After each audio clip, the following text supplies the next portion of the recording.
ကဘာမှာဖြစ်ပြနေခုမှဆို Iran attack ဖြစ်တယ်ပေါ့နော်အဲ့ဒါတွေကအစာကိုရဲ့ screen တွေကနေ news တွေပေါင်းစုံကြည့်လို့ရတယ်အဲ့ဒါကိုပြပြပေးသွားမယ်ထူးထူးဆန်းဆန်းပေါ့နော်ကဘာမှာဖြစ်ပြနေတဲ့စစ်ပွဲတွေ market price တွေပြီးသွားရင် trend တွေ outbreak တွေ stock market တွေ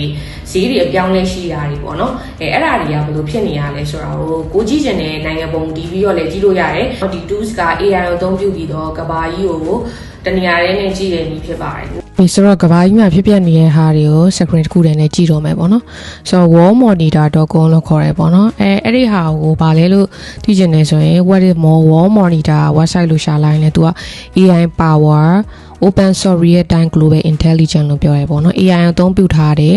ဒီကဘာပေါ်မှာဖြစ်ပြနေတဲ့ဟာတွေကိုကြည့်လို့ရတယ်ဒီ dashboard ကြီးပေါ့နော်ဆိုတော့အသေးစိတ်ကိုလည်းထပ်မံလေ့လာလို့ရတယ်ဒါပေမဲ့ area ကဘယ်လိုမျိုးသုံးရတာလဲဆိုတော့ပြောပြပေးမယ်ပေါ့နော်ဆိုတော့နှစ်ခုပြောပြပေးမယ်wall monitor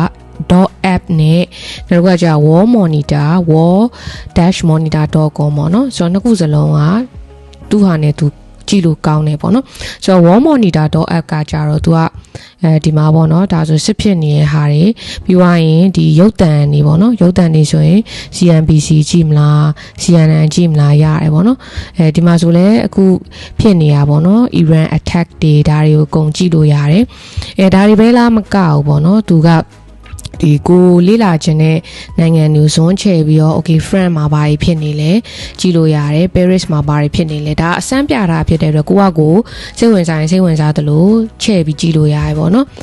နောက်တစ်ခုကကြတော့ဒီရောက်မှာရင်လည်းဒီဒါ war news တွေပါတယ်ပေါ့နော် wallmonitor.com ကကြတော့သူက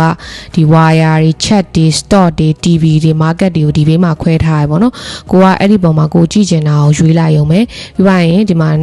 သူကနိုင်ငံပေါ်မူတည်ပြီးတော့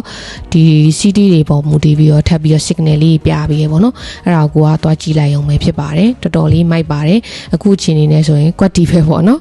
ကဘာမှာ active news တွေကိုသိချင်ဒီကိုပဲသွားကြည့်လိုက်ရုံပဲပေါ့ဆိုတော့ AI ကိုအခြေခံကနေလေ့လာခြင်းနဲ့စနစ်တကျလေ့လာခြင်းနဲ့ဆိုရင် AI for practical use သင်တန်းရှိပါတယ်သင်ခန်းစာပြီး60နီးပါးသင်တန်းသား600ကျော်ဖြစ်ပါတယ်ဒီလမှာ Amazon discount နေလည်းရှိပါတယ်တခါ app ပြီးဆိုရင် lifetime လေ့လာလို့ရတယ်နောက်တော့မရစေရဘူးပေါ့နော်ဆိုတော့နောက်တစ်ခုကကျတော့ digital marketing ဆိုင်ရာ recording ရော class ပေါ်ရှိပါတယ် bye bye ပြန်ဆုံးပါမယ်